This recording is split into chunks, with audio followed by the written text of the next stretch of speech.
અને જય જન્માષ્ટમી બધાને. આજે હું તમારે અગાસુર અને કૃષ્ણ ભગવાનની વાત કરીશ. એક દિવસ કૃષ્ણ ભગવાનને એમના મિત્રો રમતા હતા. એમના મિત્ર બોલ્યા, એ શું છે? તો કૃષ્ણ ભગવાનને ખબર ના પડી. તો એમના મિત્ર અંદર ગયા અને અગાસુર આવ્યો તો ગુફા બનીને બેસ્યો તો એને એનું મોઢું ખોલ્યું. પછી એમના મિત્રો અંદર ગયા હતા. તો મિત્રો અંદર ગયા ત્યારે કૃષ્ણ ભગવાનને ખબર પડી.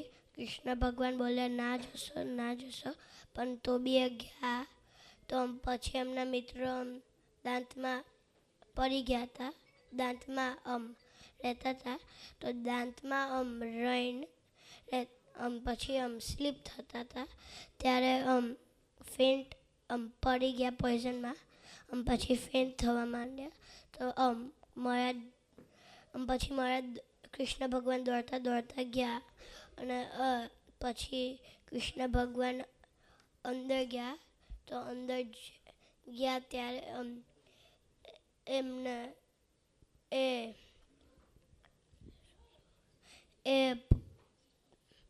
એમના મિત્રો પણ પછી એમને 5-6 પંચ માર્યા. પછી એને ફાડી નાખ્યો અગાસુરને.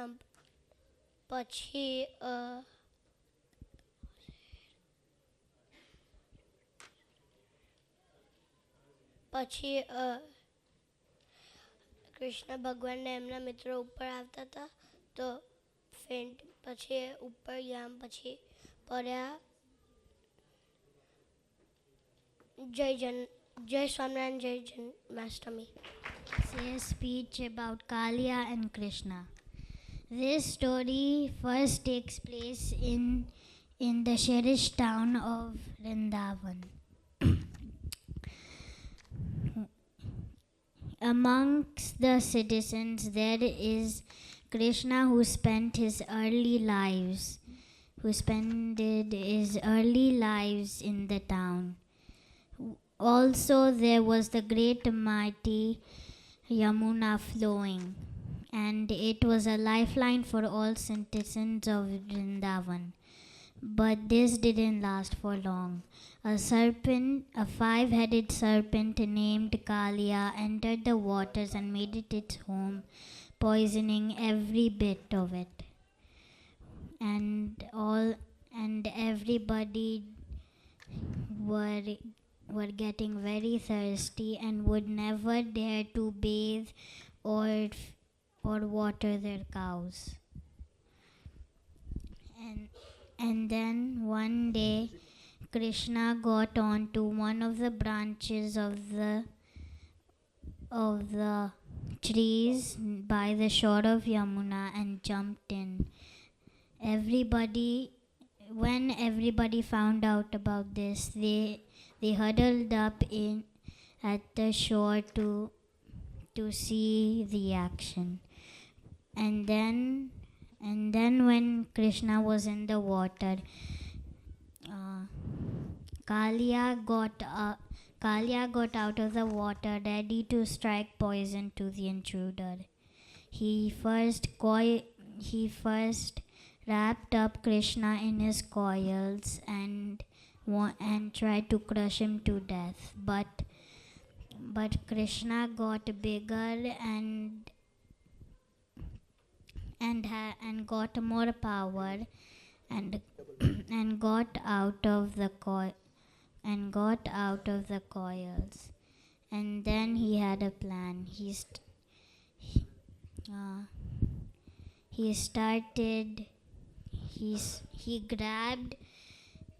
grabbed Kaliya by the neck and started hitting his head on big rocks and then spiky ones, but he did not die. So Krishna started dancing on top of the 5 heads of Kaliya. This was no other a normal dance. This This dance would take out his power and make him useless. Once the dance ended, Kalia he felt powerless and useless. And then Krishna said to get to go out of the river and never come back. While Kalia, feeling very powerless, had to listen to his demands and got out of the rivers. And Vrindavan was a happy place once again. Jai Swaminarayan, Jai Janmashtami. Kiaan છે. આજે story કહું છું ગોવર્ધન પર્વતની. એક time એક ગામ હતું, એનું નામ ગોકુલ હતું. અને એમાં એક રાજા હતો, એનું નામ હતું નંદ રાજા. નંદ રાજા પાસે એક સન હતું, એનું નામ કૃષ્ણ હતું. અને કૃષ્ણ જોઈ બધા લોકોને ઇન્દ્ર ભગવાનની બધા લોકો પૂજા કરતા હતા. એમના પપ્પાને કીધું કે આપણે ઇન્દ્ર ભગવાનને પૂજા કરે છે. નંદ રાજાએ કીધું, નંદ બાવાને કીધું કૃષ્ણ એ લોકો ઇન્દ્ર ભગવાન આપણને વરસાદ આપે. તો ધરતી માતા ગોવર્ધનની ના કરાય કીધું. તો બધા લોકો ગોવર્ધનની કરવા લાગ્યા. પછી અને ઇન્દ્ર ભગવાન એંગ્રી થઈ ગયા હતા. સ્ટ્રોમ લાવ્યો હતો આખો, અને આખો ગામમાં આખો પુવાર આવી ગયો હતો. પુવાર બધું સ્ટ્રોમ આવ્યું ને અને કૃષ્ણ છે ને બધા લોકો કૃષ્ણ કૃષ્ણ કૃષ્ણ, પણ કૃષ્ણ અંદર જમીનની અંદર જતો રહ્યો. પછી ઉપર કાઢી રાખો ગોવર્ધન પર્વતને, અને ઉપરથી ઇન્દ્ર ભગવાન બધું નાખતા હતા. પછી સ્ટોમ એન્ડ થયો. પછી છે ને કૃષ્ણ જાણું છું કરી ઇન્દ્ર ભગવાન કીધું હું માફ કરો, નહીં હું નહીં કરું.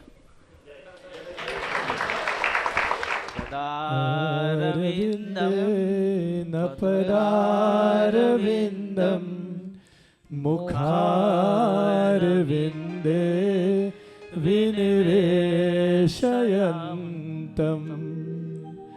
વટસ્ય પત્રસ્ય પુટે શયાનમ બાલમ મુકુંદમ મનસા સ્મરામિ.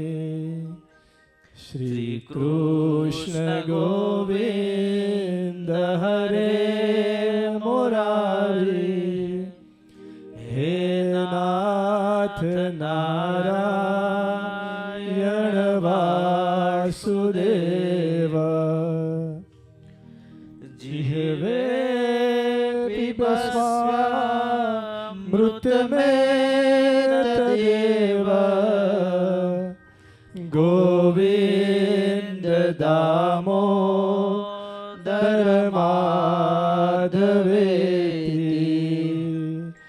ગોવિંદ દામોદર માધવેતિ. જન્માંદ્યસ્ય યતોऽન્વયાદિતરત ચાર્થે સ્વભિઘ્નઃ સ્વરાટ, તેને બ્રહ્મહૃદયાદિ કવયે મુહ્યન્તિ યત શૂરયઃ. તેજો વારિમૃદાં યથા વિનિમયો યત્ર ત્રિસર્ગો મૃષા ધામ્ના સ્વેન સદા નિરસ્તકુહકં સત્યં પરમ ધીમહિ. ઓમ અવતારિણે શ્રી સ્વામિનારાયણાય નમો નમઃ. ઓમ શ્રી હરિકૃષ્ણાય નીલકંઠાય નમો નમઃ. હવે આપણને શાસ્ત્રી સ્વામી ભવતારકદાસજી સ્વામી એમની અમૃતવાણીનો લાભ આપશે થોડી વાર.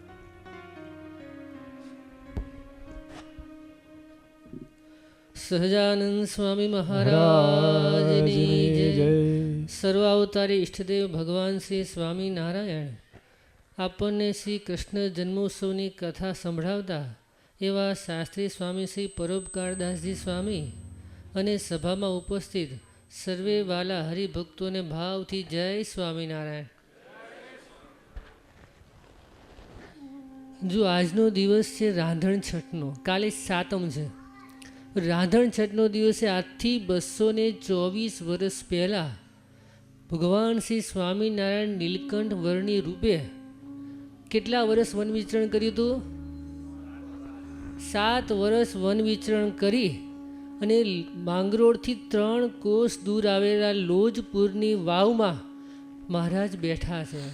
તમે જો શુક્લ નામનું સંવત્સર છે અને સૂર્યોદયની 6 ઘડીનો સમય વ્યતીત થયો છે. એક મુહૂર્ત પર્યંત મહારાજ ત્યાં ધ્યાનમાં બેઠા છે અને ત્યાં સુખાનંદ સ્વામી આવે છે અને મહારાજના દર્શન થયા અને અંતરમાં શાંતિ થઈ ગઈ. તમે જો આજે આપણે કોના જન્મોત્સવની કથા સાંભળીએ છીએ? શ્રી કૃષ્ણ. હવે તમે આપણને ખબર છે ને કે સંસ્કૃતમાં દરેક શબ્દ જે બને છે ને એનું કંઈક અર્થ હોય. એટલે કૃષ્ણ શબ્દનો અર્થ સ્વામી કહેશે આપણને કર્ષ ધાતુ ઉપરથી એની ઉત્પત્તિ છે. એટલે કર્ષથી ઇતિ કૃષ્ણ કહેતા જે પોતાના ભક્તોની ચિત્તવૃત્તિને આકર્ષી લે પોતાના સ્વરૂપમાં એને કહેવાય કૃષ્ણ એમ. એટલે ભગવાનના દર્શન થતાની સાથે સુખાનંદ સ્વામીની વૃત્તિ એમાં ખેંચાઈ ગઈ અને પછી સ્વામી એ નીલકંઠ વર્ણી સાથે મેળાપ કર્યો અને પછી મુક્તાનંદ સ્વામીની વાત કરી કે ભાઈ અમારા મોટેરા મુક્તાનંદ સ્વામી છે ને આવા સાધુ ગુણે સંપન્ન છે. જો તમારી ઈચ્છા હોય તો અમારા આશ્રમમાં આવો, નહીં તો સ્વામી અહીંયા આવશે. અને અનંત કોટી બ્રહ્માંડના અધિપતિ સર્વ અવતાર ઈષ્ટદેવ ભગવાન શું કહે છે કે ના, હું પોતે ત્યાં આવવા માટે તૈયાર છું. અને સ્વામી મહારાજ પોતે એમની સાથે મુક્તાનંદ સ્વામી પાસે આવ્યા અને મુક્તાનંદ સ્વામી પાસે આવ્યા અને સ્વામી એમને આસન આપ્યું ને કે આસન ઉપર બેસો. ત્યારે મહારાજ શું બોલ્યા ખબર છે કે 50 કરોડ યોજન પૃથ્વીનું આસન છોડી આ નાના આસનમાં શું બેસવું? કેટલી મોટી વાત કરી. કહેતા શું કે મહારાજ એવું કહેવા માગતા હતા કે આસનનું મહત્વ એમને છે નહીં, એમ સાધુ સમાગમ મળ્યો ને એ મોટી વાત છે. કે જ્યાં સાધુ સમાગમ હોય, જ્યાં ભગવાનની કથા વાર્તા સાંભળવા મળતી હોય, ત્યાં આસન કોઈ આપે કે ન આપે એનું મતલબ નથી, પણ મને સાંભળવા મળ્યું ને, મને અહીંયા બેસવા મળ્યું ને, એ મોટી વાત છે. તમે જો ભગવાને 7 વર્ષ વન વિચરણ કર્યું, 11 વર્ષ પોતાના ઘરે રહ્યા, ભગવાનને કોઈ બાંધી ન શક્યું, પણ ભગવાન સાધુતા જોઈને આવ્યા. વિચાર કરો, ક્યાં જોઈને આવ્યા? સાધુતા જોઈને. સાધુએ ભગવાનને રોકી દીધા. અને આ સત્સંગમાં ભગવાનનું કહેવાય ને કે અવતરણનું પ્રથમ દિવસ આજે છે. અને આજે જ આપણે ભગવાન શ્રી કૃષ્ણની જન્મોત્સવની કથા સાંભળવા માટે બેઠા છીએ. એક પિતા હતા જે પોતાનો અંતિમ સમય હતો, એટલે પુત્રને કંઈક કહેવા માગતા હતા. આપણને બધાને ખબર છે, પણ આમાં એક રહસ્ય છે. પિતાએ પોતાના બાળકને એમ કીધું કે નાની લાકડી લેતો આવ. એટલે 60 ઠીકડા જેવી લાકડી નહીં આવતી, એ લેતા આવ્યા. પછી એને કીધું કે તું આને ભાંગ, તો તરત ભંગાઈ ગઈ, તૂટી ગઈ. પછી એનો આખો આમ જુડો બનાવીને લાવ્યો, ભારો બનાવીને કે બેટા હવે આને કોઈ તોડે? તો કે ના પપ્પા, આને હવે કોઈ તોડી ન શકે.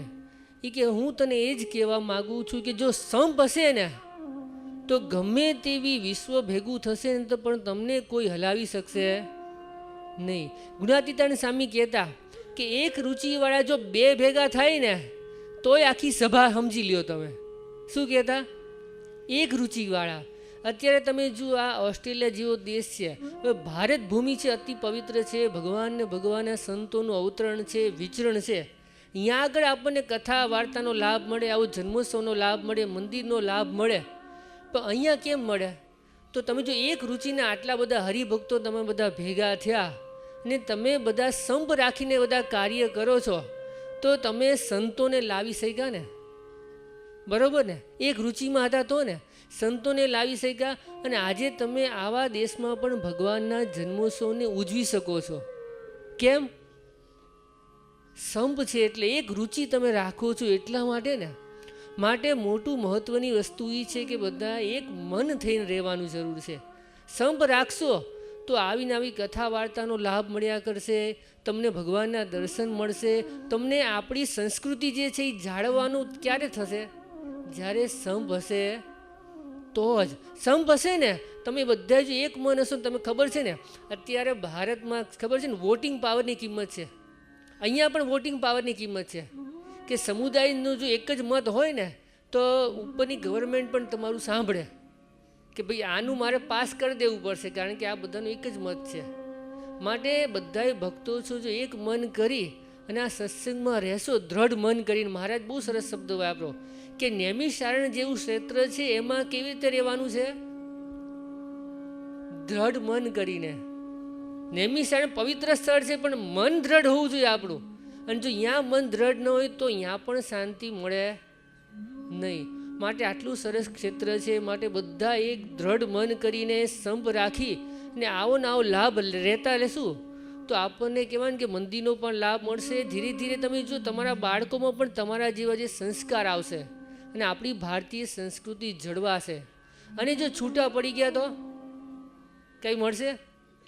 એટલે એકબીજાના સ્વભાવ સામું નહીં જોતા પણ આપણે શું મૂળ ગોળ રાખવાનો છે. આપણે કાલની કથામાં લીધું હતું કે ભગવાન રાજી કેનાથી થશે? કે બધા એક મન કરીને રહીએ તો ભગવાન આપણા ઉપર રાજી રહેશે. માટે આજે સરસ મજાનો પવિત્ર દિવસ છે. સ્વામી આપણને જન્મોત્સવની કથા સંભળાવશે. હવે તો બસ પ્રેમથી સાંભળો અને ખાસ એવું રાખો કે જેમ પ્રસંગ હોય ત્યારે તેમ નવા કપડાં પહેરીને આવો, એમ એવી રીતે માથે તિલક ચાંદલો કરી લો હોવો જોઈએ. કારણ કે તમે જો હમણાં તમને દેખાડ્યું હતું ને પેલું સરસ મજાનું યશોદા માતા ભગવાન શ્રી કૃષ્ણને ખોડામાં બેઠેલા છે, ત્યાં જેટલા પણ બહેનો હતા ને બધાને માથે તિલક ચાંદલા હતા. જોયા? ગોપીઓ જેટલી હતી. જોયું તમે કે નહીં જોયું? જોવાની જરૂર એ છે કે આપણે બધા એક મન ક્યારે કે બધાનું એક જ સિમ્બોલ હોવું જોઈએ તો સારું લાગે ને. આપણે કોને રાજી કરવા માટે ભેગા થઈ છીએ? જો હમણાં આવ્યું હતું એની પહેલાંનું જોયું? એટલે બધા એવું તિલક ચાંદલો કરીને સરસ મજાનું આવો ને તો એક સરસ લાગે એમ. માટે હવે આપણે સ્વામીને વિનંતી કરીએ કે ભગવાન શ્રી કૃષ્ણના જન્મોત્સવની કથા આપણને બધાને શ્રવણ કરાવે. સહજાનંદ સ્વામી મહારાજની જય. આજે કથાની અંદર શરૂઆતમાં પેલા 2 વાત મારે આજે લેવાની છે. કેટલા વાગે પૂરું કરવાનું? 7:30. તમારા અહીં ટાઈમ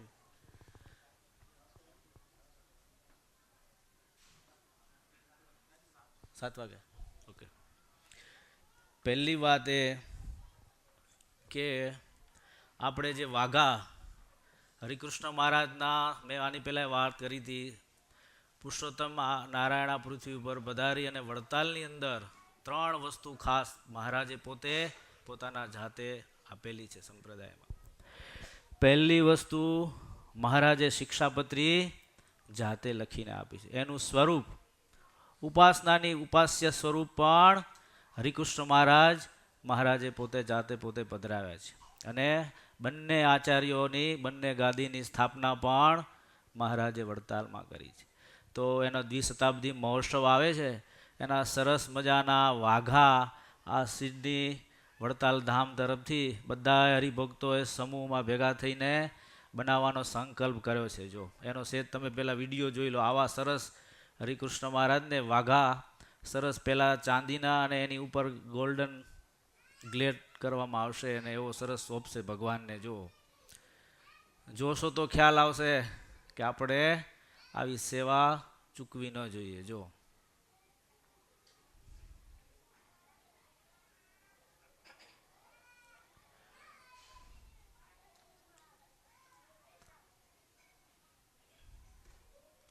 એટલે હજી પણ આમાં થોડું દાન બાકી છે. જે કોઈ હરિભક્ત બાકી હોય તો હજી સમય છે થોડો.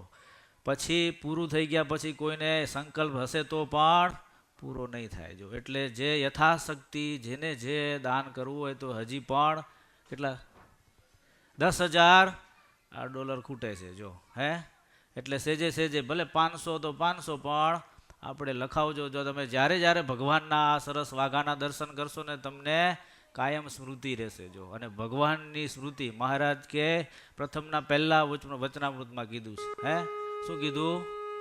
હા, અખંડ વૃત્તિ. જો આમ તો બધી સેવા આપણાથી ન થાય પણ આવી નાની સેવા થઈ જાય તો કાયમને માટે યાદગાર રહી જાય અને સ્મૃતિ ચિહ્ન થઈ જાય. જો એટલે ખાસ હજી પણ કોઈ બાકી હોય તો મારી ખાસ નમ્ર અને આગ્રહ વિનંતી છે કે આપણે વહેલી તકે પૂરું થઈ જવું જોઈએ. બરાબર. બીજી વસ્તુ, જ્યારે જ્યારે મંદિરની અંદર આપણે સેવાની વસ્તુઓ ઉપાડીએ તો છીએ બધા, પણ પછી ઢીલું પડવા માંડે.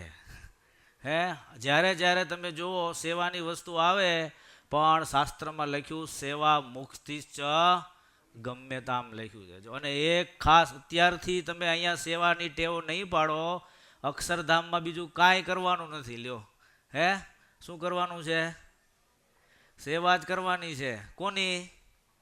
ભગવાનની. તો આ મંદિરમાં જે કાંઈ સેવા થાય, ટિફિનની હોય, કેટરિંગની હોય, કોઈ પણ સેવા, એ તમારે કોઈની પર્સનલ સેવા નથી. આ સેવા કોની છે? ભગવાનની સેવા છે. એટલે ખાસ જેને જે નામ જે દિવસે લખાયું હોય ને એ દિવસે કદાચ ક્યાંક કોઈ કામસર ના આવી શકાય તો બરાબર છે, પણ કમસે કમ ઇન્ફોર્મ તો કરો કે મારે આજે આ જરાક કામ છે એટલે નહીં આવી શકાય. લ્યો અને લગભગ આમ તો બને ત્યાં સુધી પહોંચી જ જવું જોઈએ. અઠવાડિયામાં 1-2 કલાક હોય છે. કેટરિંગ નગર બધાને વારો કરેલો હોય છે. હે તો ખાસ ધ્યાન રાખવું. એમાં ક્યાંય આપણે ગાપચી મારવી નહીં. હે હા, થોડું થોડું કામ આગું પાછું કરી અને થોડું થોડું સેવાનું ભાથું બાંધતા જશો. બાકી તમે જો તમારા ઘરવાળા, મા બાપ, બૈરા બધાની તમે કરો છો ને એ કોઈ સેવા ન ગણાય. તમારી ફરજ છે. એ કોઈ દિવસ સેવા ગણાતી નથી. એ તો તમે સૃષ્ટિમાં આવ્યા અને ગૃહસ્થાશ્રમમાં પ્રવેશ કર્યો એટલે એ નિયમ લાગુ પડી ગયો, એ ફરજ લાગુ પડી ગઈ. એ સેવા કહેવાય નહીં. જો એટલે ખાસ ધ્યાન રાખવું. આવી સેવા વારે વારે મળતી નથી અને આ શરીર સારું હોય ને ત્યારે થાય છે. બાકી શરીર સારું ન હોય, ઈચ્છા હોય તોય કાંઈ થતું નથી. જો અમે બેઠા બેઠા અત્યારે આનંદમાં, કારણ કે 5 શિખરબંધ મંદિરની સેવાનો લાભ અમને મળી ગયો છે. જો હે તે આજે લાખો હજારો જીવો એ ભગવાનનું ભજન કરે છે. અમારે બેંકમાં ચાલુ જ છે આવક. લ્યો હે કેટલી બધી મોટી વાત છે.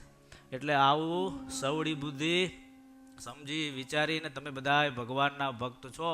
તમારે સંસારમાં 365 નહીં તેજસભાઈ, 399 દિવસ હોય ને તો કોઈ દી કામ ખૂટે એમ નથી કોઈને. હે એવું છે.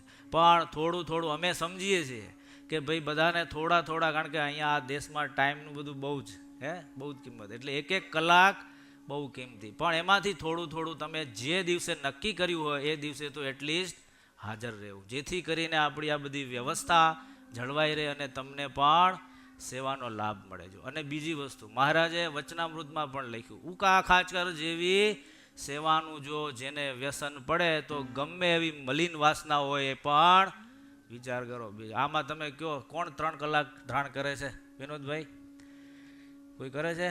6 કલાક વાળા કેટલા છે એ કહો નહીં? જો વિચાર કરો તો આપણા માટે બીજું સાધન કયું રહ્યું? હે સેવા જ રહી. હવે એમાંય પાછા આપણે અડધું આમ ને અડધું આમ ગાપચી માર્યા કરીએ તો વિચાર કરો ક્યારે અંતઃકરણ શુદ્ધ થશે કયો?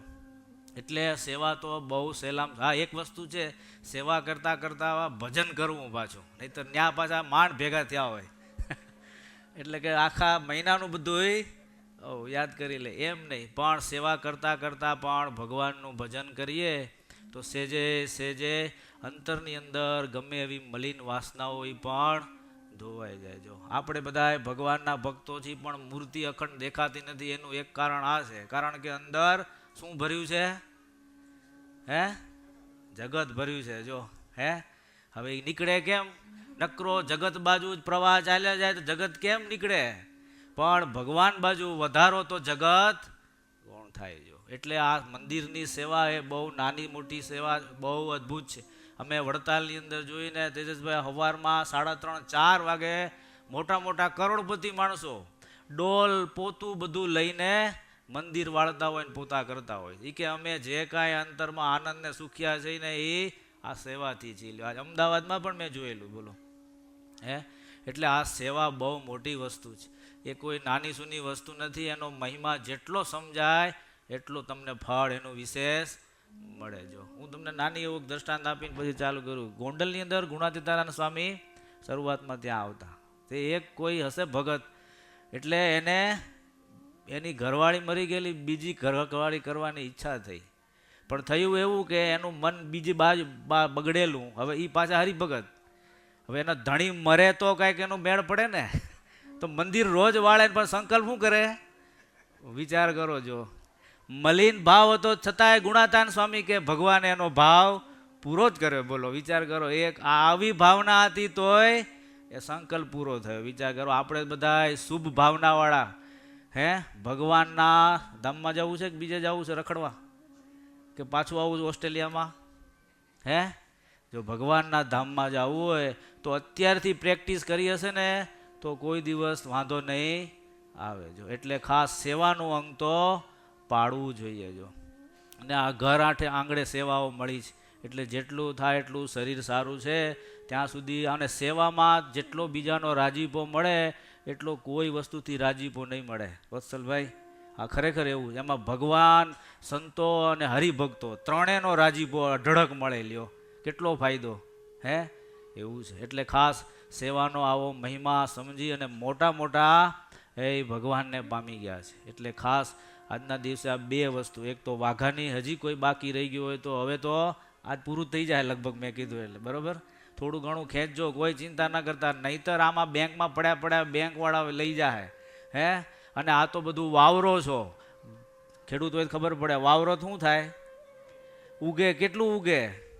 એક મકાઈનો દાણો નાખો તો કેટલા દાણા થાય. જો એમ આ સત્સંગની અંદર જે કાંઈ સત્સંગમાં વાવરીએ છીએ એ તો અનંત ગણું થવાનું છે. જો આ લોકમાં સમૃદ્ધિ જોતી હશો એ પણ મળશે, અને જો નિસ્વાર્થ ભાવ નિષ્કામ ભાવે કરશો તો ભગવાનનું ધામ અને એનું મૂર્તિનું સુખ મળશે. જો એટલે ખાસ થોડું ઘણું આગું પાછું કરીને 1 વર્ષ કપડાં ઓછાવાળા વાપરજો, બીજા ખર્ચા ઓછા કરજો. લ્યો હે, પણ આવી ભગવાનની સેવા થઈ જાય ને, એ મૂર્તિના દર્શન કરો, સેજે સેજે બધું યાદ આવી જાય. એટલે ખાસ આ બે વસ્તુ.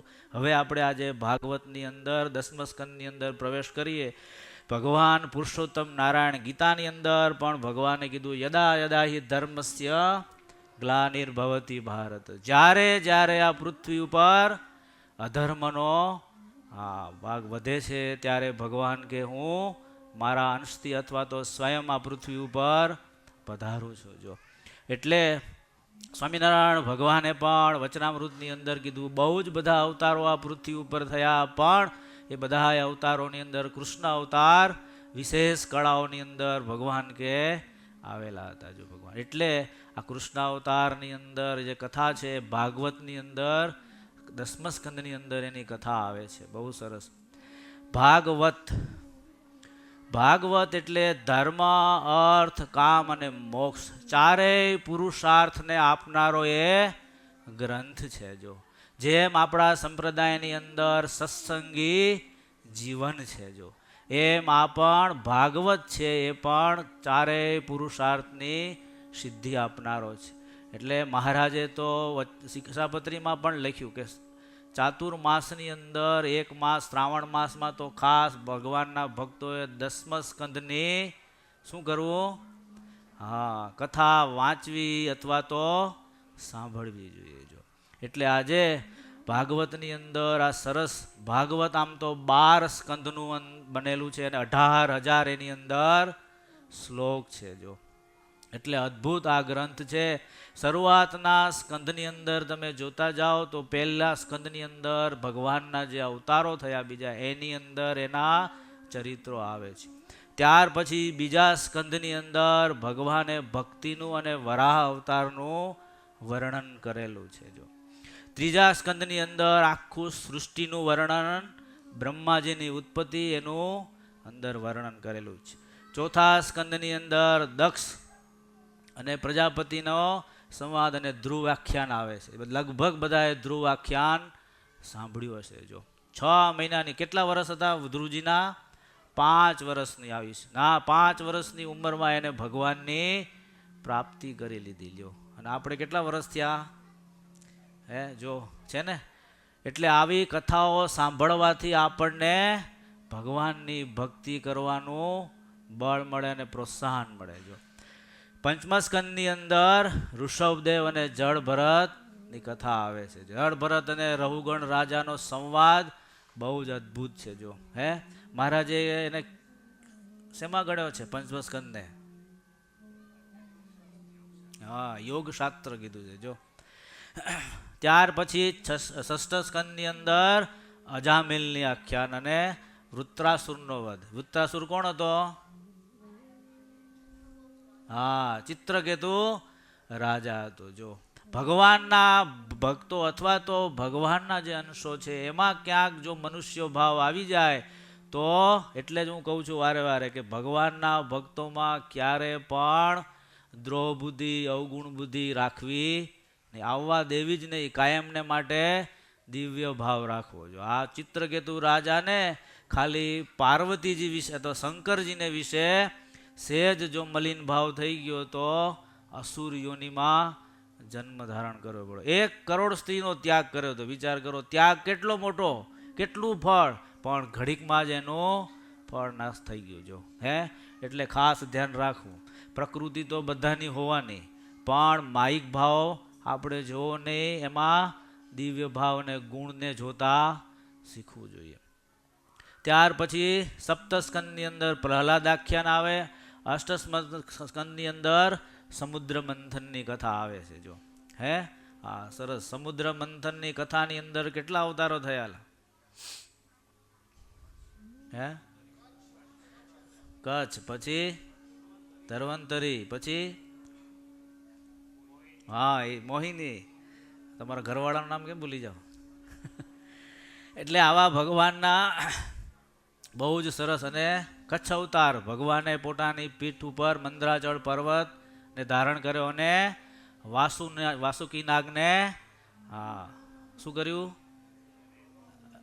રવૈયો, નેત્રો અને રવૈયો કરી અને મંથન કર્યું તો કોણ નીકળ્યું? તમારે બહુ જરૂર છે એની.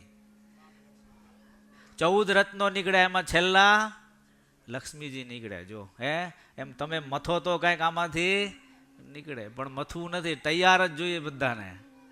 એ કથા બતાવે છે. અને લક્ષ્મીજી જેવી બુદ્ધિ શીખવી જોઈએ નક્કી કરવા માટે. હા, બહુ જ વિચક્ષણ બુદ્ધિવાળા હતા લક્ષ્મીજી. કેટલા જ્યારે ખબર પડી ને લક્ષ્મીજી બહાર નીકળ્યા એટલે લાઈન લાગી ગઈ. ઋષિઓ આવ્યા હોય, અમારી વાત લાઈન લાગી ગઈ. હા, અમારે જરૂર પડે છે ને અત્યારે તો. દેવતાઓ, ઈશ્વરો બધાય લાઈનસર ગોઠવાઈ ગયા. ક્યાંક ગુણ દેખાણા તો ક્યાંક દોષ દેખાણા. જો પણ એક ભગવાન એવા જોયા સર્વગુણે સંપન્ન, અને લક્ષ્મીજી એમને વરમાળા પહેરાવી દીધી. એટલે આ 10મા સ્કંદની 9મા સ્કંદની અંદર એ આવ્યું. રંતીદેવ રાજાનું આખ્યાન 10મા સ્કંદની અંદર આવે છે, આ 9મા સ્કંદની. અને હવે 10મા સ્કંદની અંદર કૃષ્ણ પરમાત્માની કથા એમાં આવે છે, જે કથાને આપણે અત્યારે અહીંયા લેશું. 10મા સ્કંદની કથાની શરૂઆત કરતા પહેલા આ સંવાદ છે સૌનકાદિક ઋષિઓ અને કોનો કોનો સંવાદ ચાલે છે? 2. કોઈ ખબર છે? ભાગવતના અભ્યાસી. એક છે પરીક્ષિત રાજા અને સુખદેવજી મહારાજ. બીજો સંવાદ નારદજી ને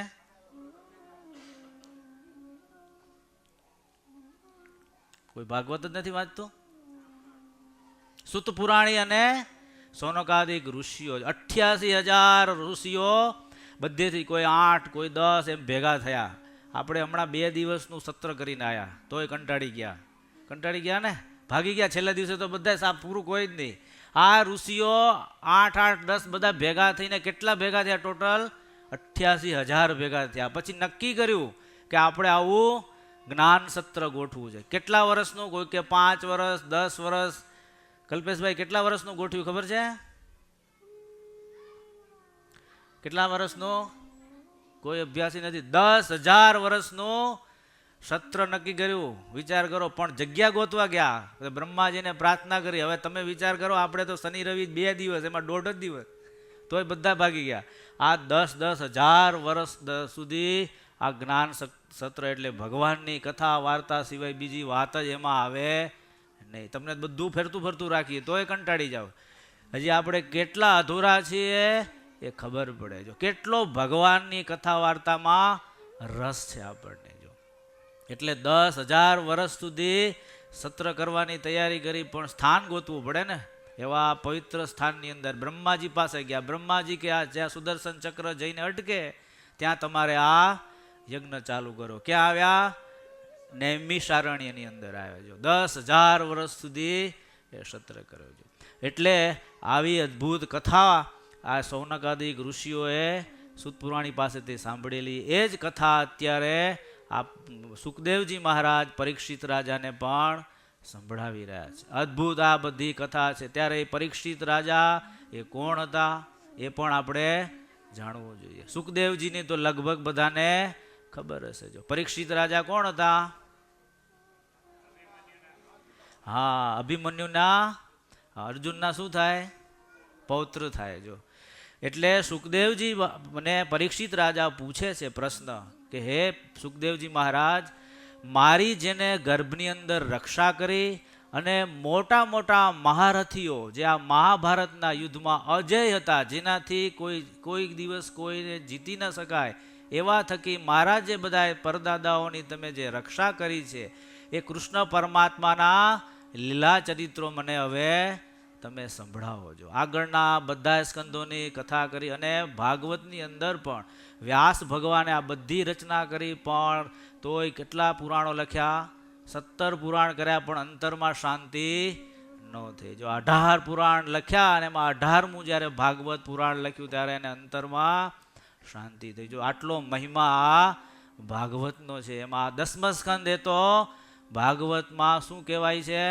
હૃદય કહેવાય છે. જો માણસ ગમે એટલો તમે હાથ ભાંગી જાય, પગ આંખ જતી રહે, તો માણસ મરે નહીં, પણ હૃદય હાર્ટ એટેક આવી જાય પૂરું થઈ જાય ને. જો એમ આ જે 10મો સ્કંદ છે એ ભગવાનનું હૃદય છે, આ ભાગવતનું. જો એટલે ખાસ ધ્યાનથી સાંભળજો.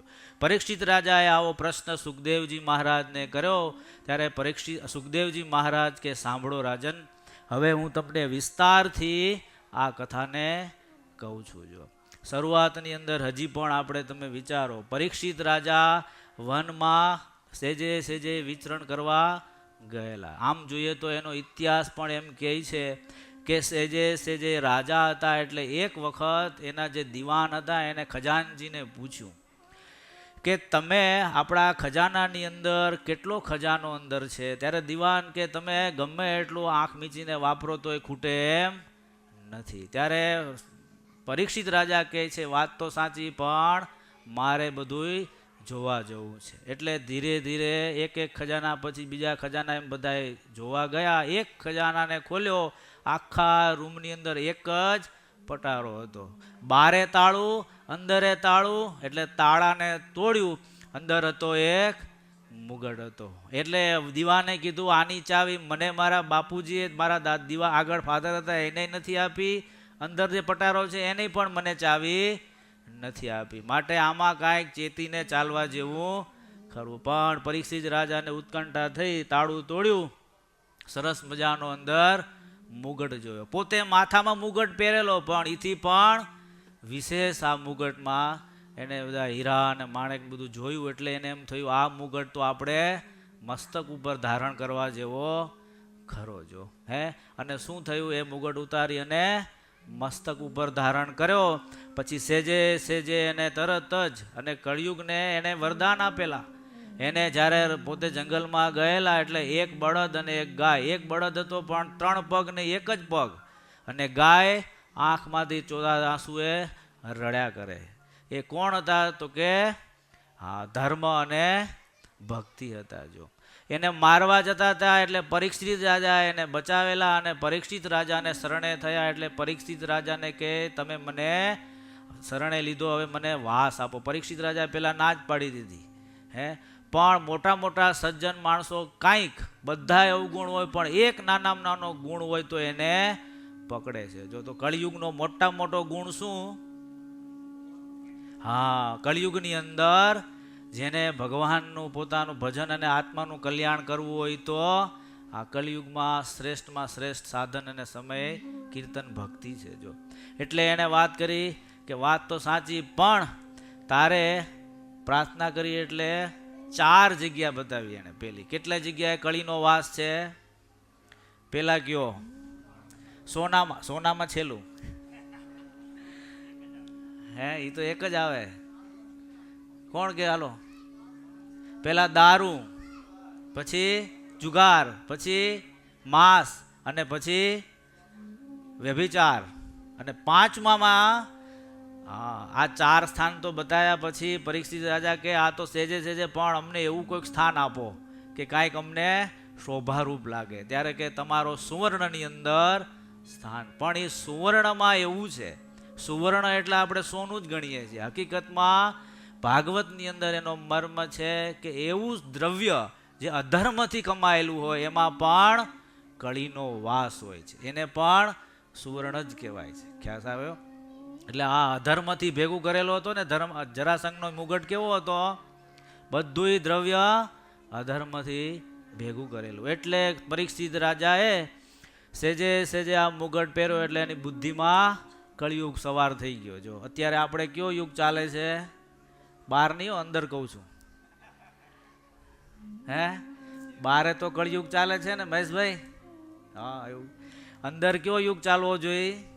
સતયુગ ચાલવો જોઈએ. અત્યારે આપણે ભગવાનની કથા વાર્તા સાંભળીએ છીએ એટલે સતયુગ કહેવાય. જો એટલે સેજે સેજે મૃગ્યા કરવાનું કોઈ દિવસ નહીં ને આજે એને મૃગ્યા કરવાની ઈચ્છા થઈ. જો તરત બુદ્ધિ અવળી ચાલી. મૃગ્યા કરવા બધા સૈનિકો સાથે લયા. ગાઢ જંગલની અંદર ભૂલા પડ્યા. પછી અતિ તરસ લાગી એટલે તપાસ કરી તો એક શમીક ઋષિનો આશ્રમ એને જોયો. શમીક ઋષિ તો બહુ જ પવિત્ર સંત ઋષિ હતા અને નાના નાના વિદ્યાર્થીઓ બાળ કુમારોને ભણાવનારા હતા. એટલે સેજે સેજે ધ્યાનમગ્ન હતા, અને જે ઋષિકુમારો હતા એ નદીએ સ્નાન કરવા અને જળ ભરવા ગયેલા. આ પરીક્ષિત રાજા આવી અને જોયું કે હું આ દેશનો રાજા છું અને મને અહીંયા આવ્યા પછી પણ હજી મારું માન સન્માન નથી કર્યું. જો એટલે થોડો ક્રોધ વ્યાપ્યો શાના કારણે? ઓલો મુગટ. હા, એટલે એણે શું કર્યું? બહુ જ પ્રયત્ન કર્યો. ઋષિ તો 3 દેહનું ભાન ભૂલી અને ભગવાનની મૂર્તિમાં તલ્લીન હતા. એને કાંઈ ખ્યાલ રહેલો નહીં. એટલે શું કર્યું? બાજુની અંદર એક મરેલો સાપ પડેલો. પેલા બહુ જ એને કીધું પણ ન જાગ્યા. એટલે મરેલો સાપ પડ્યો તો એ બાણથી ઉઠાવીને એની ડોકમાં નાખી દીધો. પછી એ તો ત્યાંથી ચાલતા થયા. પણ ઓલા બધા ઋષિકુમારો હતા એ બધું પવિત્ર પરવારી અને જ્યાં આશ્રમમાં આવે તો આ તો એના પિતા હતા. જોયું બધું રણવિખણ હતું એટલે એ ક્રોધ આવ્યો એને. અને શું કર્યું? કમંડળ હાથમાં જ હતું અને બ્રહ્માજીના પુત્રોમાં ગણાય બ્રાહ્મણો. એટલે એણે કમંડળમાં જળ લઈ અને શ્રાપ આપ્યો કે જેણે મારા પિતાના ડોકમાં મરેલો સાપ નાખ્યો છે એનું 7 દિવસની અંદર મૃત્યુ થાય. લ્યો, તરત જ પનિશમેન્ટ થઈ ગયું. એના પિતા જાગ્યા. પછી એના પુત્રને કીધું શું થયું? તો કે આવું થયું પિતાજી. ત્યારે એના પિતાજી કે આ તે ખોટું કર્યું. કોઈને પણ સજા કરવી હોય તો એ જાણ્યા વિના, પછી શા પરિસ્થિતિમાં એ આવું કર્યું છે એ બધી વસ્તુ નક્કી કર્યા વિના કોઈ દિવસ કોઈને દંડ દેવાય નહીં. ત્યારે કે હવે એને પિતા એટલા બધા સમર્થ હતા એટલે ધ્યાનમાં જોયું આ તો પરીક્ષિત રાજા, આપણે જે રાજ્યમાં રહીએ છીએ આપણું વર્ષાસન એનાથી જ ચાલે છે. એને તે શ્રાપ આપ્યો. માટે તું હવે એના રાજ્યમાં જા અને એને ચેતવણી આપ કે તારો 7 દિવસની અંદર મૃત્યુ થશે. જો કેવા ઋષિઓ જો. એટલે આપણું કેટલા દિવસમાં જઈ ગયો? કોઈનું નક્કી નથી, પણ 7 વાર તો છે જ. સોમવાર, મંગળવાર, બુધવાર, રવિવાર સુધીમાં એમાં રજા નહીં આવે હો કોઈ દિવસ, કે ભાઈ મારે સેટરડે સન્ડે હમણાં 2 દિવસ, એમાં નહીં. તમે જો ગામડાની અંદર ખેડૂત હોય ને, ખેડૂત એ ટમેટા વાવ્યા હોય, પછી ટમેટા પાકે એટલે શું કરે? ટોપલો ભરીને લેવા જાય. પાકેલા હોય મંડે લેવા. પણ એમાં એવું હોય, કોક જ્યાંક પાંદડા પાછળ રહી જાય. આમાં કોઈ રહે એમ ભગવાનની જડબે સલાખ સિસ્ટમ એવી ગોઠવી છે, પાકે એટલે તરત જ ઉપાડી લેવાનું. જો એને તો ખબર હતી કે 7 દિવસ પછી મારું મૃત્યુ છે, જ્યારે આપણને ખબર નથી. વિનોદભાઈને ખબર છે? નથી ખબર? તો આપણે કેવા બધા બિંદાસ છીએ જો, હે એવી વસ્તુ છે. એટલે શૃંગી ઋષિ એના પુત્ર, સમીક ઋષિના પુત્ર આ સેજે સેજે રાજ્યમાં આવે, આણે જઈ અને મુગટ ઉતાર્યો. તરત એને હૃદયની અંદર થયું કે મેં મોટો અપરાધ થયો, કે હું જઈને એમની માફી માગું. પણ ત્યાં જ પાછા દ્વારપાળે સંદેશ આપ્યો કે ઋષિકુમારો કોઈ તમને મળવા આવ્યા છે. એને ખબર નહોતી, પણ ઋષિકુમારો આવ્યા, એના ચરણ ધોયા, સેજે સેજે સન્માન કર્યું. પછી ઋષિ, સમીક ઋષિના પુત્ર હતા શૃંગી ઋષિ, એને વાત કરી કે આ દેશનો રાજા પરીક્ષિત કોણ છે? ત્યારે કે હું પોતે જ રાજા છું. એને આશ્ચર્ય થયું કે આટલો ધર્મનિષ્ઠ અને પવિત્ર રાજા હોવા છતાં આવી મોટી ભૂલ એણે કરી છે. જો એટલે એના અંતરમાં પશ્ચાત. પણ એને કીધું મેં તો શ્રાપ આપી દીધો છે, શ્રાપ મિથ્યા થવાનો નથી, પણ 7 દિવસની અંદર તમે તમારા આત્માનું કલ્યાણ કરી લેજો. એટલે સેજે સેજે પરીક્ષિત રાજાએ હવે શું કર્યું હશે એ ગયો મને. હા, તો તમારે હવે શું કરવાનું એ ગયો. નિલેશને ક્યારે હોપશો બધું? હે, આ શીખવા જેવી ભાગવતની કથા, એક એક ચરિત્રની અંદર બહુ જ મોટો મર્મ છે. ટાઈમ થાય એટલે છોડી દેવું જોઈએ. જો આને તો 7 દિવસમાં ખબર પડી કે હવે મારે જવાનું છે, અને આપણે મહારાજે વચનામૃતમાં લખ્યું છે, હે, અને આપણે પણ એવું છે. જો તમે કેટલાય લગભગ, અમે હમણાં યાત્રામાં બધા આવ્યા હતા ત્યારે એક હરિભગત હતા, ચિંતન કે ખબર છે, પેલા ભાઈને બિચારા હમણાં કેન્સર થયું, હું અહીંયા આવ્યા પછી પ્રાર્થના કરીએ ધામમાં જતા રહેજો. એટલે આમાંથી 2 વર્ષ 5 વર્ષ પછી ક્યારે કોઈ ટમેટું પાકી જાય કાંઈ નક્કી નહીં. જો હે કે નક્કી છે? અરે એ વાત ક્યાં, એક શ્વાસ ગયા પછી બીજો શ્વાસ પાછો લેવાશે કે નહીં લેવાય? દિલીપભાઈ, કેટરિંગ બેટરિંગ બધું એમને રહી જાય, ઓર્ડર લીધેલા રહી જશે. હે, તો કેટલું આપણે ધ્યાન રાખવાનું ને ચિંતાજનક વસ્તુ છે. જો આપણે ટેન્શન મુક્ત હાવ, જન્મોત્સવ ઉજવવાનો છે એમાં વાંધો નથી, પણ કહેવાનું કે આપણે બહુ જ સાવધાનીથી અંતર સન્મુખ દ્રષ્ટિ રાખીને વિચારવાની વસ્તુ છે. જો તૈયારી નહીં હોય તો શું પરિસ્થિતિ થશે? જો વિચાર કરો તમે, આની અંદર બહુ જ મોટો પરીક્ષિત રાજાનું ગર્ભની અંદર શ્રી કૃષ્ણ પરમાત્માએ રક્ષણ કર્યું. એના પરદાદાઓ ભગવાનના એવા મોટા ભક્ત હતા, છતાંય પણ 7 દિવસમાં મારું મૃત્યુ થયું અને ટેન્શન આવી ગયું. વિચાર કરો તમે, કેવા કુળમાં જન્મેલા, કેટલાનો તો રાજીપો. એ બહુ જ ધર્મનિષ્ઠ અને પુત્રનું, પ્રજાનું પુત્રની પેઠે પાલન કરનારા હતા. જો હે, છતાં પણ એને ચિંતા થઈ ગઈ કે હવે મેં અત્યાર સુધી મારા આત્માનું કલ્યાણ કેતા સાધન કાંઈ કર્યું નથી. જો એટલે જ હું કહું છું કે જાગો જાગો, હે, અને ભગવાનમાં લાગો લાગો, નહીતર આમાં કાંઈ નક્કી નથી. હે, એટલે ખાસ ધ્યાન રાખવું, જેટલું થાય એટલું હાલતા ચાલતા. એક શ્વાસે ગયા હશો, બીજા શ્વાસે સ્વામિનારાયણ ભગવાનનું નામ લેવાનું, તોય કામ થઈ. ગીતામાં લખ્યું કે યમ યમ સ્મરંતી, જે ભાવે ભગવાન કે જતા આવતા મારું જો સ્મરણ કર્યું હશે તો ભગવાન કે એને હું ઉગારી લઈશ. લ્યો, હે, એવું છે. અને અંતે યા મતિ સા ગતિ, જો હમણાં જ અંતે એટલે હા, પછી નહીં કે ભાઈ હું અત્યારે યુવાન અવસ્થામાં છું, પછી વૃદ્ધ થઈશ અને પછી બધું હોપીને સંન્યાસ લઈને પછી ભગવાન ભજીશ, એ વાત જ નહીં. હમણાં જેવી ગતિ હશે એવી એને સ્થિતિ થવાની છે, એને પ્રાપ્તિ થવાની છે. એટલે સેજે સેજે આ ધ્યાન વાતને ધ્યાનમાં રાખવી. પરીક્ષિત રાજાને ટેન્શન થયું એટલે તરત જ બધાય ઋષિઓ મળ્યા એને વાત કરી કે મારું 7 દિવસની અંદર કલ્યાણ કોણ કરે? બધા કે 7 દિવસમાં થાય નહીં અમારાથી લ્યો. એમ જતાં જતાં ગામની બહાર નીકળ્યા ત્યાં પરીક્ષિત રાજા ને સામે મળ્યા સુખદેવજી મહારાજ. સુખદેવ મહારાજને મળ્યા તરત જ પગમાં પડી ગયા, બધી વાત કરી. પરીક્ષિત રાજા બધી વાત કરી. સુખદેવજી મહારાજ કે 7 દિવસની 7 ઘડીમાં તારું કલ્યાણ કરી દઉં. શાસ્ત્રની અંદર લખાણું છે ખટવાંગ રાજાનું 2 ઘડીમાં કલ્યાણ થઈ ગયું. પણ ક્યારે? કે એવો નિર્દોષ ભાવ, નિષ્કપટ ભાવ અને ભગવાનમાં બધી સંસારમાંથી વૃત્તિ સંકોચીને ભગવાનમાં લગાડી તો 2 ઘડીમાં એનું કલ્યાણ થઈ ગયું. 2 ઘડી એટલે કેટલી મિનિટ થાય?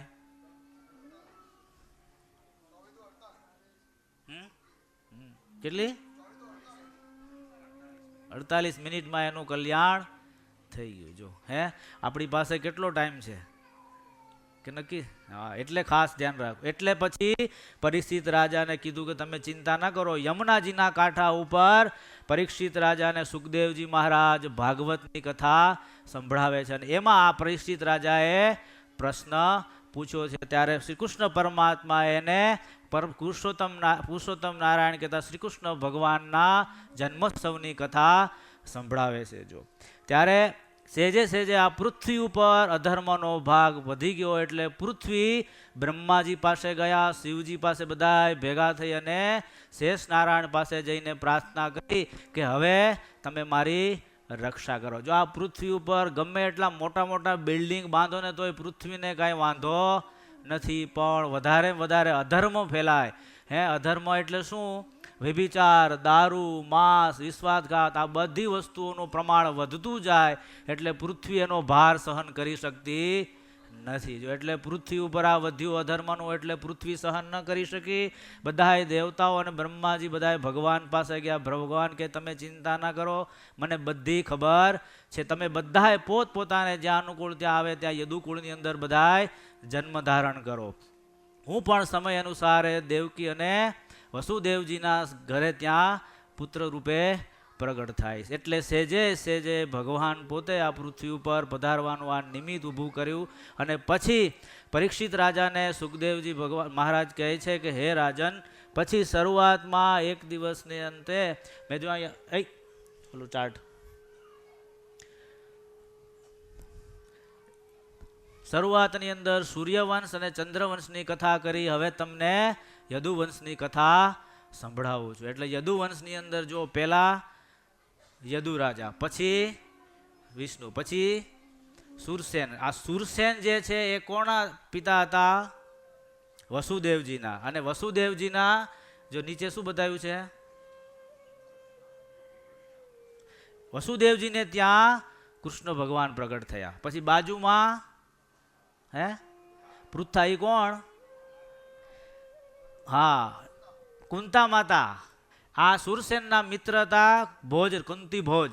એમને પુત્રી નહોતી એટલે આ એમને દત્તક તરીકે આપેલા, એટલે એને કુંતાજી પણ કહેવામાં આવે છે. જેની નીચે આપણે જે લખ્યું એમાં 5 પાંડવો ત્યાં જન્મેલા. એટલે એ શું થયું? કોના સંબંધ થયો? એનો શું સંબંધ થયો? કૃષ્ણ ભગવાનના મામા ફોઈના દીકરા થાય. મામા ફોઈ થયા ને એને? હા, એવું. પછી જો દંતવક્ર અને શિશુપાલ, એટલે આ એમના 3 બહેનો થયા અને ઓલા એટલે. અને હવે બીજું, હવે ઉગ્રસેન મહારાજનું પરંપરા કહીએ કે જેના પાછળ વિષ્ણુ અને વિષ્ણુ પછી દેવક અને ઉગ્રસેન. ઉગ્રસેનના પુત્ર તરીકે જો એમને કેટલા ભાઈઓ અને બહેનો હતા? જો કેટલા તમારે એક બબે છે ને છોકરાઓ? જો આટલા હતા મોટા. અને ઉગ્રસેનના દીકરા કંસ અને ઓલી બાજુ સુરસેનના દીકરી દેવકી. જો એ બેને સંબંધ શું થાય? કાકા મોટા બાપાના દીકરા દીકરી થયા ને, એટલે ભાઈ બહેન થયા. કાકા મોટા બાપાના બેન થયા. હવે વસુદેવના લગ્ન કોની જોડે થયા? સુરસેનના પુત્રી એટલે દેવકીજી જોડે થયા. એટલે એના સોરી દેવક, દેવકીજીના પપ્પા, એના પિતાનું નામ દેવક અને એને ત્યાં દેવકીજી પ્રગટ થાય. એટલે દેવકીજીના લગ્ન વસુદેવ સુરસેનના પુત્ર વસુદેવ જોડે થયા. જો પુત્ર સેજે સેજે લગ્ન થયા એટલે દાનમાં ખૂબ ઉગ્રસેન મહારાજે ખૂબ દક્ષિણાઓ અને ઘોડા રથને બધું આપેલું. સોનાના રથ ઉપર આ વસુદેવ દેવકીને બેસાડી અને હજી તો બધો વિધિ પૂરો થયો અને ગામની બહાર નીકળેલા. ત્યાં તરત જ કંસ આવેલો. પછી મ્યુઝિક આપજો થોડું. એવું એ બાજુ જતા રહ્યા ક્યાંય. એટલે સેજે સેજે કંસે એમ થયું કે મારા એકને એક બેન છે તો મારે સારથી તરીકે રહેવું. જો રાજાના દીકરા રાજકુંવર છે એટલે એને એના પ્રત્યે કેટલો પ્રેમ. ગામવાળા બધા કે ઓહો ભાઈ હોય તો આવો, બીજા કે ખમો થોડી વાર ખમો હોય કે હજી તો બધું બાકી જ છે. જો એટલે સેજે સેજે થોડા ગામની બહાર રથ લઈને નીકળ્યા ત્યાં આકાશવાણી થઈ. જો શું આકાશવાણી થઈ કે તમારા દેવકી જે તું જેનો રથ ચલાવે છે એના જ 8મા ગર્ભથી તારો નાશ છે. જો આવી આકાશવાણી થઈ એટલે રાસ મૂકી રથની ઘોડાઓની અને કંસ ક્યાં આવ્યો?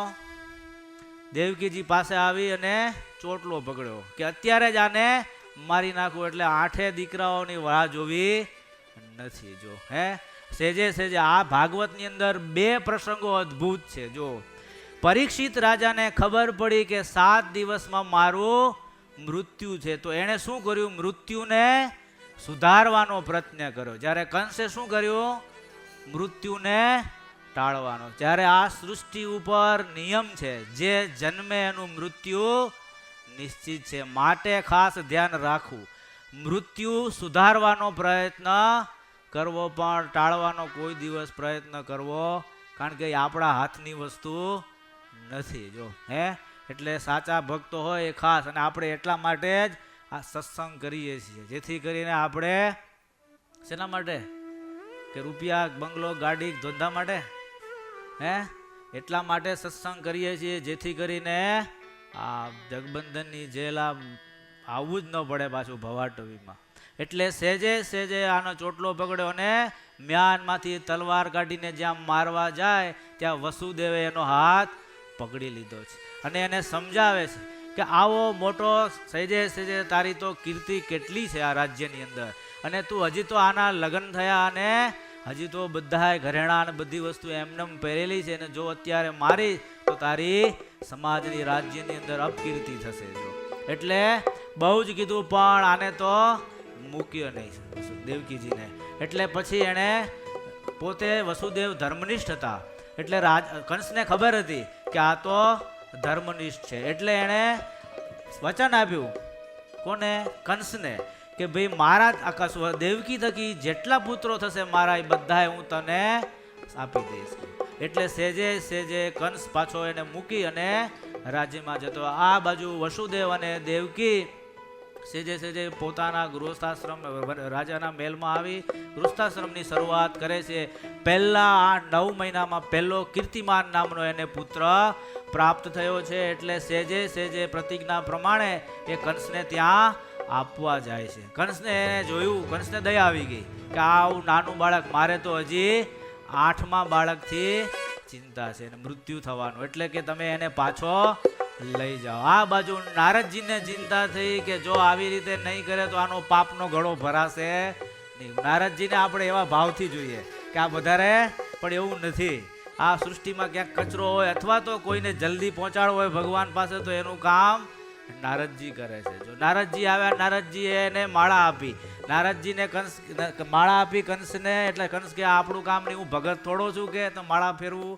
ત્યારે સેજે સેજે નારદજી કે માળા ફેરવવાની વાત નથી, પણ આ માળા આપું છું એમાં એ કે મને આમાંથી પહેલો અને છેલ્લો મણકો ગયો. કે ના, કંસ તો માથું ખંચો કે વાત સાચી. કે જો દેવો પહેલાથી છેલ્લો ગણશે તોય તારે તકલીફ છે, માટે આમાંથી ગમે હોય તારે એકે દીકરાને. પછી કંસે પૂછ્યું કે હું મારું કે ન મારું, તું કે એ તારે સમજવાનું, હું તો તને આ હિંટ આપી જાઉં છું. જો પછી સેજે સેજે કંસને ક્રોધ આવ્યો એટલે મહેલમાં આવી અને એનો જે પહેલા પુત્ર હતા એનું પણ એને મારી નાખ્યો. ત્યાર પછી એમ કરતા કરતા ધીરે ધીરે 6 પુત્રોનો જન્મ થયો, 6 પુત્રના કંસે મારી નાખ્યા. 7મા પુત્રનો જ્યારે ગર્ભની અંદર પ્રવેશ થયો, ભગવાને યોગ માયાને પ્રાર્થના કરી કે યોગ માયા એ કીધું કે તમે ત્યાંથી એના ગર્ભને ઉપાડી અને જ્યાં ગોકુળની અંદર વસુદેવના બીજા પત્ની હતા જે રોહિણી નામે હતા એની અંદર એને ત્યાંથી ઉપાડીને સ્થાપન કરો, એટલે એનું નામ શંકરષણ કહેવાય છે. જો બલરામજીનું એક નામ શંકરષણ પણ છે. એટલે સેજે સેજે યોગમાં આવી અને એનો 7મા ગર્ભને ત્યાંથી ખેંચી અને ગોકુળની અંદર જે વસુદેવના બીજા પત્ની હતા એને ગર્ભમાં એને સ્થાપન કર્યું. આ બાજુ બધાને ખબર પડી એટલે સેજે સેજે મથુરાવાસીઓને એમ થયું કે દેવકીનો 7મો ગર્ભ તો સ્ત્રવી ગયો છે. હવે ધીરે ધીરે 8મા ગર્ભની શરૂઆત થઈ, એટલે દેવકીજીના શરીરની અંદર પ્રભા એની વધી ગઈ છે. જો એટલે કંસને બધાએ સેનાપતિ બધાએ જે દ્વારપાળો હતા બધાએ વાત કરી કે હવે તો દેવકીજીનું શરીર એકદમ તેજસ્વીમાન થયું, એટલે એને તો કારાગૃહમાં 7મા અંદર લઈ ગયા, રૂમ કહે ને દરવાજા, એના રૂમમાં લઈને ત્યાં 7 દ્વારપાળોને ગોઠવી દીધા અને કહી દીધું કે જ્યારે એનો જન્મ થાય તરત મને એને ખબર આપજો. કે એટલે સેજે સેજે દેવકીજીને ધીરે ધીરે 1લો મહિનો 2જો મહિનો એમ કરતા જોતાનો જોગ 8 મહિના પૂરા થયા. 9મા મહિનો શ્રાવણ મહિનો આવ્યો. શ્રાવણ મહિનાનો સૂર્ય ઉગ્યો. સૂર્ય પણ એટલો અદ્ભુત અને આનંદનો દિવસ હતો, એટલે સેજે સેજે આનંદના દિવસની અંદર બપોર થયું અને જેમ જેમ સમય વીતતા વીતતા રાત્રિ થઈ. રાત્રિના 10 વાગ્યા 11 વાગ્યા અને જ્યાં 12નો સમય થવા આવ્યો ત્યારે દેવકીજી અને વસુદેવજીને ખબર હતી કે આજે મારે ઘરે ભગવાન પ્રગટ થવાના છે, એટલે સેજે સેજે ભગવાનને ખૂબ પ્રાર્થના કરી. વાયુ શીતળ વાય છે, મંદ મંદ વિશે સેજે સેજે સેજે ઝરમર ઝરમર વરસાદ વરસે છે. આઠે પવર બધી બાજુ વાતાવરણ આખું આનંદમય થઈ ગયું છે. એટલે બંને પ્રાર્થના કરી. ચતુર્ભુજ રૂપે ભગવાને બંનેને દર્શન આપ્યા. પહેલા વસુદેવ જે સ્તુતિ કરી છે, પછી દેવકીજીએ સ્તુતિ કરી છે કે પ્રભુ હવે તમે પધારો. ત્યારે ભગવાન એને યાદી આપી છે કે તમે 2 જન્મ અને 3જા જન્મે પણ હું તમારે ત્યાં બાળક રૂપે પ્રગટ થાવ. જોત જોતાની અંદર 12 ને નગોરે શ્રાવણવદી અષ્ટમીને દિવસે સેજે સેજે 12 વાગ્યા ત્યારે સેજે દેવકીજીના ખોળાની અંદર શ્રી કૃષ્ણ પરમાત્મા બાલ સ્વરૂપની અંદર પ્રગટ થયા. બોલો કૃષ્ણ કનૈયા લાલ કી જય. દેવકીજીને ભગવાને પ્રેરણા કરી. બંને સેજે સેજે દેવકીજીને ઘણા ટાઈમથી ભગવાનને મળવાનો આનંદ હતો, એટલે થોડો વાલ કરી અને પછી ભગવાને એને પ્રેરણા કરી કે હવે તમે રાહ જોશો નહીં અને તમને ભય લાગતો હોય તો ટોપલાની અંદર બેસાડીને તમે મને ગોકુળમાં મૂકી આવો. અને ગોકુળની અંદર ત્યાં યશોદાને જ્યાં બાળકીનો જન્મ થયો એને તમે અહીંયા લઈ આવો. જેવા ભગવાનને ટોપલામાં બેસાડ્યા અને મસ્તક ઉપર લીધા એટલે હાથની બધી બેડીઓ તૂટી ગઈ અને દરવાજા બધા ખુલી ગયા. યમુનાજીમાં સેજે સેજે વસુદેવજી ભગવાનને ટોપલા ઉપર બેસાડી અને જ્યાં જેલની બહાર આવે છે યમુનાજીના કાંઠા ઉપર યમુનાજી 2 કાંઠે થયા છે. ભગવાનને ચિંતા થઈ કે પિતાજીનું મન સંકલ્પ વિકલ્પ કરે છે, એટલે ભગવાને પોતાના જમણો ચરણનો અંગૂઠો બહાર કાઢ્યો. જેવો યમુનાજીને સ્પર્શ થયો એટલે યમુનાજી એમાં એને માર્ગ આપી દીધો. આ બાજુ વસુદેવજી ગોકુળની અંદર આવે છે. યશોદા માતા ઘોર નિદ્રામાં છે, આખું ગોકુળ નિદ્રામાં છે, એટલે યોગ માયાને ત્યાં ઉપાડી અને બાજુની અંદર લાલાને સુવડાવી અને પછી ત્યાંથી એને પાછા મથુરામાં લાવે છે. બીજે દિવસે સવારની અંદર બધાને ખબર પડી એટલે કંસને વાત કરી. કંસ સવારમાં આવે છે ત્યારે દેવકીજી કહે આ તો મને પુત્રીનો જન્મ થયો. ત્યારે કંસ કહે કે જે થયો પણ મારે એને મારો જેવા પગ પકડી અને દિવાલમાં પછાડવા જાય એટલે યોગ માયા અષ્ટભુજ રૂપે એને દર્શન આપે છે અને કહે તારો કાળ તો ક્યારેકનો જન્મી ચૂક્યો છે. અને બીજે દિવસે આવી રીતે ગોકુળની અંદર બધાને ખબર પડી એટલે જે ગોપીઓને ખબર પડી કે નંદ બાબાને ત્યાં લાલો ભયો એટલે જેને જે હાથમાં આવ્યું માખણ દહીં અબીલ ગુલાલ બધાય વધાવવા માટે ગોકુળની અંદર ભેગા થયા. નંદ ઘેરા નંદ ભયો જય કનૈયા લાલ કી. હે આનંદ ઉમંગ ભયો જય કનૈયા લાલ કી. જય કનૈયા લાલ કી.